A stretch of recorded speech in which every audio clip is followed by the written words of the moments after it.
कैसे आप लोग? आरपीएफ रेलवे कांस्टेबल का वैकेंसी का बहुत दिन से आप लोग इंतजार कर रहे थे, ठीक है। तो उसमें एक नई अपडेट आई है। तो नई अपडेट क्या है, देखिए बहुत कोई को अप्लाई डेट का नहीं पता था, लेकिन अब अप्लाई डेट का पता चल चुका है कि किस मंथ में अप्लाई होने वाला है। साथ ही साथ देखिए रेलवे आरपीएफ जो 10th पास मेल फीमेल अप्लाई करेंगे, तो जैसे कि आप मान लीजिए झारखंड से, ठीक है, तो आप बैंगलोर तरफ अप्लाई कर सकते हैं। तो ये जो लो जोन कट ऑफ किधर जाता है, हाई जोन कट ऑफ किधर जाता है, ठीक है। और खास करके अगर मार्च में ही वैकेंसी निकल जाए, देखिए अगर मान लीजिए कि अप्लाई डेट मार्च में हो जाए, सब कुछ बताएंगे आपको, इस वीडियो को पूरा देखना होगा बिना स्किप किए हुए।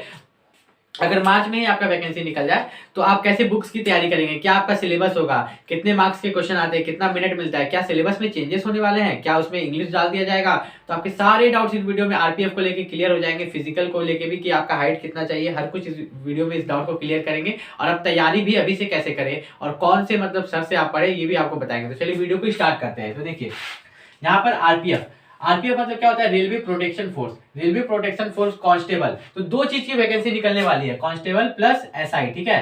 तो एसआई का भी वैकेंसी निकलेगा, ज्यादा नहीं, 3000 के आसपास। तो उसका हम नहीं बता रहे हैं, हम सिर्फ किसका बता रहे हैं, आरपीएफ कांस्टेबल का, जो कि 10th पास मेल फीमेल दोनों अप्लाई कर पाएंगे, जो कि 9000 प्लस निकलेगा। कितना? 9000 प्लस। अब 9000 प्लस का मतलब क्या होता है, प्लस का मतलब ये हो गया कि 9000 से ज्यादा निकलेगा, 9000 से कम नहीं निकलेगा। तो एक चीज तो आपको क्लियर कर दी कि टोटल पोस्ट बहुत ज्यादा निकल रहा है, इसलिए इस बार बहुत अच्छा चांस है कि आप इस बार अच्छे से पढ़े, अच्छे से तैयारी करें, अभी से तैयारी करें। देखिए कोई भी एग्जाम की तैयारी में मिनिमम 6 महीना या 1 साल तो खोजता है, तो अब तो आपके पास 1 साल का समय तो नहीं है, कितना 6 मंथ का समय है। और सबसे मेन होता है सिलेबस कंप्लीट करना। क्या होता है कि आपका सिलेबस कंप्लीट है कि नहीं। देखिए यहाँ सिलेबस वर्ड हम लिखे है ना, कि आपका सिलेबस कंप्लीट है कि नहीं। आप एसएससी के एग्जाम की तैयारी कीजिए, या रेलवे आरपीएफ या रेलवे ग्रुप डी की भी वैकेंसी आने वाली है, उसके बारे में भी बताएंगे, ठीक है। लेकिन अगर आपका सिलेबस कंप्लीट नहीं है तो आपको भी वैकेंसी नहीं निकल पाएगा। अप्लाई डेट की बात करें कि अप्लाई डेट ज्यादा चांसेस है कि मार्च में होंगे, किसमें, मार्च में। लेकिन अगर थोड़ा भी लेट हुआ तो अप्रैल के स्टार्टिंग तक निकल जाएगा, लेकिन आपको मान के चलना है कि मार्च में। तो देखिए अगर मार्च में आपका अप्लाई शुरू हो जाता है, अप्रैल तक अप्लाई होगा, तो मई जून, तो आपका जून तक क्या होगा, जून तक एग्जाम होगा। क्या होगा? जून तक एग्जाम होगा। तो आपके पास ज्यादा समय नहीं है, जून तक एग्जाम है, मतलब 2-3 महीना का समय है आपके पास। तो यहाँ पर एज लिमिट कब से काउंट होगा, तो देखिए एज लिमिट मान लीजिए कि आपका 10 मार्च को फॉर्म निकला, कब निकला, 10 मार्च को, और 10 अप्रैल तक फॉर्म अप्लाई हो रहा है, ठीक है। तो ये जो 10 अप्रैल होगा ना, इसका लास्ट डेट क्या होगा, लास्ट डेट, तो उस दिन से आपका एज काउंट होगा, क्योंकि पिछले बार भी ऐसा किया गया था। और कभी कभी पैटर्न चेंज कर देता है कि नहीं 1 जनवरी 2023 से काउंट होगा, लेकिन हमेशा रेलवे क्या करता है, लास्ट डेट को करता है। कब? फॉर्म अप्लाई का लास्ट डेट को आपका एज लिमिट काउंट करता है, ठीक है। एज लिमिट में कोई भी चेंजेस नहीं है। एज लिमिट जैसे आपका मतलब था 18 से 25 साल कांस्टेबल के लिए, आपका उसी तरह है। ओबीसी को 3 साल का छूट, एससी एसटी को 5 साल का छूट, ठीक है। बुक्स की बात करें कि कौन कौन से बुक्स आपको चाहिए, सबसे पहले आपको क्या करना है, अगर आरपीएफ कांस्टेबल की आप तैयारी करना चाहते हैं तो प्रीवियस ईयर पेपर, क्या है, आपको एक प्रीवियस ईयर पेपर जाके ले लेना है, ठीक है। आरपीएफ कांस्टेबल का solve papers previous year, Arihant का मिले तो ठीक है, नहीं तो स्पीडी का ले लीजिएगा। कम से कम कितना, 5 साल का, ठीक है। पिछले 5 साल का आप सॉल्व कीजिए, टीसीएस पैटर्न का आ रहा है आजकल, तो वो अगर आप सॉल्व कर लेते हैं तो आप आराम से मतलब आपको एक ओवरव्यू मिल जाएगा, ठीक है। ये स्टार्टिंग है, मतलब सिर्फ उससे आपका एग्जाम नहीं क्लियर होने वाला। उसके बाद आपको एक मैथ का बुक लेना होगा, ठीक है। मैथ का बुक आपको जाके बोला है कि रेलवे का जो मैथ का बुक है, स्पेशली मैथ, उसमें सिर्फ मैथ ही रहेगा पिछला 10 साल का, रेलवे का मैथ का बुक हमको दीजिए। तो आपको मैथ का बुक देगा, तो उस मैथ का बुक को आपको बनाना है, तो आपको इसमें कम से कम 3 महीना लगेगा। कितना? 3 महीना। इसलिए हम अभी से आपको बता रहे हैं ताकि आप सब तैयारी कर पाए। मैथ के बाद आपका क्या आएगा इसमें, जनरल अवेयरनेस। जनरल अवेयरनेस में आपका क्या होता है, जीके जीएस ये सब। तो जीके जीएस के लिए सबसे बेस्ट क्या है, लूसेंट। अगर आप लूसेंट को कंप्लीट कर लेते हैं तो आप आराम से कर लीजिएगा। सबसे पहले हम आपको यहाँ पर बता देते हैं सिलेबस, उसके बाद बुक्स के बारे में थोड़ा और क्लियर करते हैं। तो सिलेबस आपका क्या रहता है ना, सिलेबस में आपका रहता है जीए कितना मार्क्स का आएगा आपका, जीए आपका आएगा 50 मार्क्स। कितना? 50 मार्क्स। बात करें हम आपका ये रीजनिंग, तो रीजनिंग कितना का आएगा, 35, ठीक है। और आपका जीए हो गया, रीजनिंग हो गया, और मैथ 35। तो यहाँ पर आप जब देखिएगा तो टोटल कितना, 120 क्वेश्चन, टोटल 120 क्वेश्चन, 120 मार्क्स का, ठीक है। हर क्वेश्चन 1 मार्क्स का रहता है, ठीक है। नेगेटिव मार्किंग उसमें 1/3 का रहता है, और आपको 90 मिनट का समय दिया जाता है। तो अब हम बताते हैं कि आपका देखिए जीए में आपका क्या क्या आ जाता है। ये जो जीए है, तो जीए में आपका 3 चीज आता है। एक तो आपका आता है जीके, ठीक है, जीके प्लस आपका हो गया जीएस, जनरल साइंस, ठीक है, प्लस करंट अफेयर्स। तो ये जो 50 मार्क्स का जनरल अवेयरनेस देख रहे हैं ना, इसमें 3 सेक्शन आ जाता है, जीके और जीएस। इन दोनों के लिए आपको क्या करना है ना, इन दोनों के लिए आपका लूसेंट से ही काम हो जाएगा। लूसेंट में देखिए जीएस के लिए फिजिक्स केमिस्ट्री बायोलॉजी लूसेंट में दिया हुआ रहता है। तो अगर आप लूसेंट का फिजिक्स केमिस्ट्री बायोलॉजी कंप्लीट कर लेते हैं तो आपको किसी टीचर से पढ़ने की जरूरत नहीं है, आप आराम से लूसेंट से कंप्लीट कीजिए। साथ ही साथ जीके, जीके में क्या आता है, हिस्ट्री, सिविक, ज्योग्राफी, इंडियन का और वर्ल्ड का, और साथ ही साथ आपको पॉलिटी रहता है, और यहाँ पर आपको पूछा जाता है मिसलिनियस पार्ट, ठीक है। मिसलिनियस पार्ट में क्या होता है, जैसे बुक्स का ऑथर का नाम, कौन सा हेडक्वार्टर कहाँ पर है, ठीक है, तो ये सब आपको मिसलिनियस में पूछा जाता है।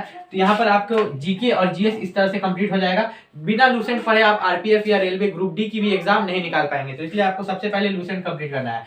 बात करें करंट अफेयर्स, तो करंट अफेयर्स के लिए आपको क्या करना है, मिनिमम 6 महीना का, मिनिमम पिछले 6 महीना का करंट अफेयर्स आप जाके कीजिए। अगर आप मिनिमम 6 महीने का करंट अफेयर्स कर लेते हैं तो इसमें से 50 में से पता है आप कितना मार्क्स ला लीजिएगा, लगभग इसमें से आपको 50 मार्क्स में से कितना, 42 मार्क्स, कितना 42 मार्क्स के आसपास ला सकते हैं, ठीक है। क्योंकि जीए में कोई भी फुल मार्क्स कभी नहीं ला पाता, तो आप टारगेट करके चलिए कि 42 के आसपास ला लें, तो आपको कम से कम कितना आ जाएगा, 38, कितना 38। अगर इतना के आसपास आता है तो आपका धीरे धीरे कट ऑफ बन जाएगा। आप बताते हैं रीजनिंग के लिए, रीजनिंग के लिए देखिए, रीजनिंग के लिए कितना है टोटल 35, ठीक है, और मैथ के लिए भी 35। तो रीजनिंग बहुत ही हल्का होता है, ठीक है। जीए और मैथ थोड़ा हार्ड होता है। रीजनिंग के लिए आप प्रीवियस ईयर पेपर भी ले लीजिएगा तो उससे सॉल्व हो, मतलब जो आप प्रीवियस ईयर बोले थे ना एक आरपीएफ का जिसमें सबका हो, तो उससे भी आपका रीजनिंग का काम चल जाएगा। मैथ के लिए जैसा बोला था कि अलग बुक प्रीवियस ईयर का, तो ऐसे प्रीवियस ईयर का लेने के लिए। अब बात करते हैं यहाँ पर लो जोन कट ऑफ के बारे में कि किस जोन का कट ऑफ लो जाता है। देखिए हम आपको सब कुछ बता देंगे, नॉर्मलाइजेशन भी बता देंगे आरपीएफ की, आरपीएफ में नॉर्मलाइजेशन कैसे होता है, फिजिकल बता देंगे, हर डाउट क्लियर कर देंगे। लेकिन उसके बाद भी अगर कोई डाउट रह जाएगा तो नीचे कमेंट कीजिएगा। तो लो जोन कट ऑफ, देखिए लो जोन कट ऑफ 3 जगह रहता है, एक चेन्नई में रहता है, ठीक है, चेन्नई के बाद आपका कहाँ रहता है, बैंगलोर में, बैंगलोर के बाद आपका कहाँ रहता है, सिकंदराबाद में, ठीक है। ये 3 एरिया, चेन्नई, बैंगलोर, सिकंदराबाद, इसी में आपको अप्लाई करना है अगर आपको जॉब लेना है। सिर्फ जॉब लेने से मतलब है, अगर आपको मतलब है कि नहीं हम झारखंड से हम झारखंड मिलेंगे, हम बिहार से बिहार मिलेंगे, वेस्ट बंगाल से वेस्ट बंगाल मिलेंगे, तब तो आपके ऊपर है। लेकिन अगर आप सिर्फ आरपीएफ की जॉब लेना चाहते हैं तो यहाँ पर आपका देखिए चेन्नई, बैंगलोर, सिकंदराबाद, ठीक है, इसके इन तीनों जोन में अगर आप भरते हैं तो 100% आपका जॉब हो जाएगा। इससे कोई रिलेटेड डाउट है तो नीचे कमेंट कीजिएगा। बात करते हैं हाई जोन कट ऑफ, बाकी सारे हाई जोन कट ऑफ है, कोलकाता जोन हो, आपका पटना जोन हो, रांची जोन हो, हर जितना भी जोन है लगभग सब हाई जोन कट ऑफ है, ठीक है। बात करते हैं सैलरी की, तो सैलरी बहुत ही ज्यादा होता है। देखिए एक होता है बेसिक पे, ठीक है, बेसिक पे क्या होता है 21,700, कितना 21,700। लेकिन जब ये जोड़ जाड़ के मिलता है, जैसे 21,700 क्या है बेसिक पे है, उस पर आपको डियरनेस अलाउंस मिलता है, डीए, डीए नाम सुने हैं ना, फिर एचआरए हाउस रेंट अलाउंस, ठीक है, फिर टीए ट्रैवल अलाउंस, तो ये सब आप नाम सुने होंगे। ये सब जोड़ जाड़ के पता है कितना मिलता है, ये 21,700 से लगभग 30,000 चल जाता है, कितना 30-32,000। तो मिनिमम 30,000 पर मंथ स्टार्टिंग होता है, जो कि 1 लाख तक चला जाता है जोड़ जाड़ के, ठीक है, 1 लाख तक, ठीक है। अब बात करें यहाँ पर नॉर्मलाइजेशन की, तो देखिए रेलवे का जो नॉर्मलाइजेशन होता है उसमें कम से कम 15 नंबर 20 नंबर भी बढ़ जाता है। लेकिन उसका ट्रिक क्या होता है, जैसे कि यहाँ पर 120 क्वेश्चन है, कितना 120 क्वेश्चन, और कटअप 120 मार्क्स का है। इसमें कटअप कितना गया, मान लीजिए कि कटअप गया आपका 80, कितना 80 मार्क्स, 80 मार्क्स कटअप गया, ठीक है। लेकिन आप जो क्वेश्चन अटेम्प्ट करते हैं, ठीक है, 80 मार्क्स कटअप गया, आप जो क्वेश्चन अटेम्प्ट करते हैं मार्क्स कितना 60, कितना 60, तो 60 क्वेश्चन अटेम्प्ट किए तो आपको 60 मार्क्स मिला। लेकिन सबसे बड़ी बात आप क्या किए ना कि एक भी क्वेश्चन गलत नहीं किए, एक भी क्वेश्चन गलत नहीं किए, 60 का 60 सही किए, तो आपको यहाँ पर 20 नंबर नॉर्मलाइजेशन में देके आपको यहाँ पर पास कर दिया जाएगा और आप पास हो जाएंगे, ठीक है। तो और आप मतलब कट ऑफ को क्लियर कर लेंगे। तो यही सबसे बड़ा नियम है कि अगर आप एक भी गलत नहीं करते, अगर आपका ऐसा हो जाता है, आप यहाँ पर अगर 55 भी लाते हैं तो आपको यहाँ पर पास कर दिया जाएगा नंबर पूरा के, ठीक है। तो आरपीएफ में पास करने का जितना भी रूल था, कौन जोन में कट ऑफ अप्लाई करे, ये सब तो क्लियर करा दिए। अब देखिए हाइट में किसी का कम होता है तो बोलता है ना कि हाइट में नहीं लेंगे, मेल हो या फीमेल हो, तो यूआर और ओबीसी 165 मांगा गया, लेकिन आपका 164 भी होगा ना तो ले लेते हैं। किस केस में 164 को किस केस में लेते हैं, यहाँ जो आप 120 मार्क्स देख रहे हैं ना, 120 में से जो 100 से भी ऊपर लाता है तो उसका अगर हाइट में 1 सेंटीमीटर कम भी होता है तो वो लोग मतलब वो नहीं देखते हैं उतना, मतलब इस चीज को देखते हैं कि अच्छा 100 से ऊपर लाया बच्चा, 110 लाया है, तो वो हाइट में थोड़ा मैनेज कर देते हैं, ठीक है। फीमेल की बात करें तो 157 सेंटीमीटर, ठीक है। और हाइट सिर्फ हाइट तो बता दी, चेस्ट सिर्फ मेल कैंडिडेट के लिए, फीमेल को चेस्ट नहीं चाहिए, ठीक है। चेस्ट में कितना 80 सेंटीमीटर होना चाहिए पहले से, जैसे 80 सेंटीमीटर, एक्सपैंड करने पर 5 सेंटीमीटर एक्सपैंड करना चाहिए, मतलब 85 हो जाना चाहिए। SC ST का मेल कैंडिडेट 160, फीमेल 157, और जो हाई चेस्ट है 76.2, 5 सेंटीमीटर एक्सपैंड करना चाहिए। गोरखा और कुछ अदर कैटेगरी जो कि गवर्नमेंट के द्वारा रिकॉग्नाइज किए गए हिली एरियाज के, तो उनके लिए कितना, मेल के लिए 163, फीमेल के लिए 155। दौड़ की बात करें तो मेल के लिए 1600 मीटर 5 मिनट 45 सेकंड, ठीक है। लॉन्ग जंप 14 फीट और हाई जंप 4 फीट।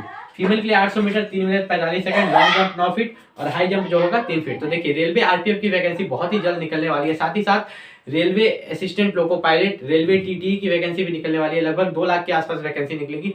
तो इस बार जम के तैयारी कीजिए, आपका रेलवे में बहुत आराम से हो जाएगा। और मैंने तरीका भी बताया कि किस जोन में आपको अप्लाई करना है। देखिए ये जो लो जोन कट ऑफ हम आपको बताया है ना, चेन्नई, बैंगलोर, सिकंदराबाद, इसके अलावा भी एक दो जोन है, ठीक है।